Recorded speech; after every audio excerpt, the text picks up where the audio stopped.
उदालगुरि जिल्लानि माजबाद ओनसोलनि थाखाय गोजोनथाव खौरां। माजबादाव गोदान थाखोनि अमृत भारत स्टेशन मोननो हाबाय। माजबाद रेल स्टेशनखौ जौगालु सुबिदाफोरजों फोजौखांफिननाय जादों। अमृत भारत स्टेशन स्किमनि गेजेरजों हादराव गं 75 रेल स्टेशन बेखेवो। उदालगुरि जिल्लानि माजबाद रेल स्टेशनाबो आसामनि मादावनो नैथि अमृत भारत स्टेशन महरै जौगालु सुबिदाफोरजों फोजौखांफिननाय जादों। अमृत भारत स्टेशन स्किमनि सिङाव 10.19 कौटि रां खरसा खालामनानै माजबाद रेलवे स्टेशनखौ फोजौखांफिननाय जाबाय। दिनै गाहाय मन्त्री नरेन्द्र मोदी बिथाङा भार्चुएलि बेखेवनानै होयो बे रेल स्टेशनखौ, जेराव अमृत भारत स्टेशन स्किमनि सिङाव माजबाद रेल स्टेशनखौ गोदान मुगानि खम बेसेननि आरो दावबायारिफोरनि थाखाय मोजां हान्थामेला मिरु महरै सोलायनायजों लोगोसे जायगानि दोरोङारि नेरसोनथि आरो हारिमुआरि सिनायथिखौ संरैखा खालामनायनि सायाव नोजोर होनाय जादों।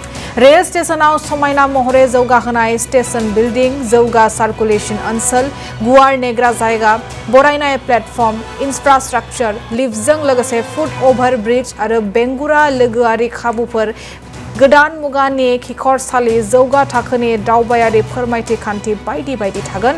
दिनै हादोरनि गाहाय मन्त्री नरेन्द्र मोदी बिथाङा भार्चुएलि बेखेवनानै होयो। बेखेवनाय हाबाफारियाव आसामनि केबिनेट मन्त्री चरण बर' बिथाङाबो बाहागो लानानै गोनां बिबुंथि लाखियो।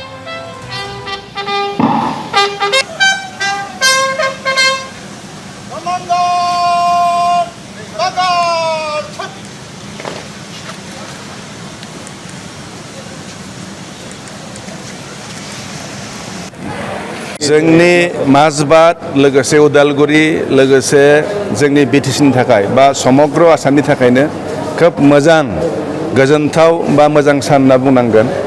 दिनै गासै भारतबर्षआव 75 बेबायदि स्टेशनखौ बेखेवगोन आरो बे स्टेशनानो जाहैबाय जोंनि भारतनि प्रधान मन्त्री बा गाहाय मन्त्री मानगोनां नरेन्द्र मोदी दाङ'रिया लानाय मोनसे स्किम। बे जाबाय गासै भारतबर्षआव बेबायदि प्राय 1300निबो बांसिन स्टेशनखौ मडार्नाइज खालामनाय जागोन आरो बिनिनो जोङो नर्थ इस्ट हिसाबै 60टा मोनदों आरो बिनि गेजेराव 50टाया आसामनि आरो बेनि गेजेराव दिनै अमृत स्टेशन हिसाबै 75टा स्टेशनखौ बेखेवगोन आरो बे आसामनि मोननैनि गेजेराव जोंनि माजबादा दङ।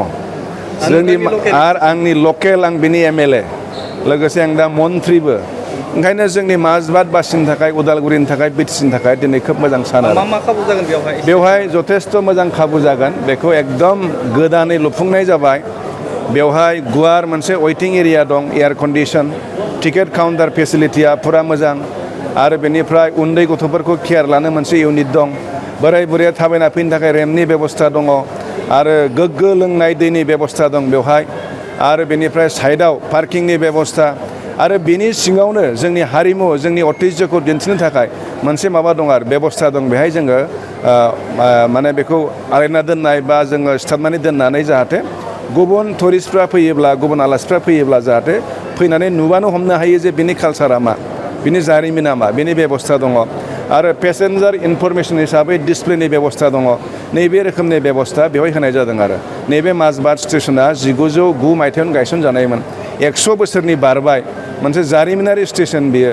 दिनै बेखौ 10 कौटि थाखाजों मानगोनां गाहाय मन्त्री नरेन्द्र मोदी बिथांनि जि मोनसे अभिलाषी आसनि अमृत स्टेशननि गेजेरजों जों बेखौ मोननो हाबाय। ओंखायनो जों बिराद गोजोनदों। सार माजबाद जों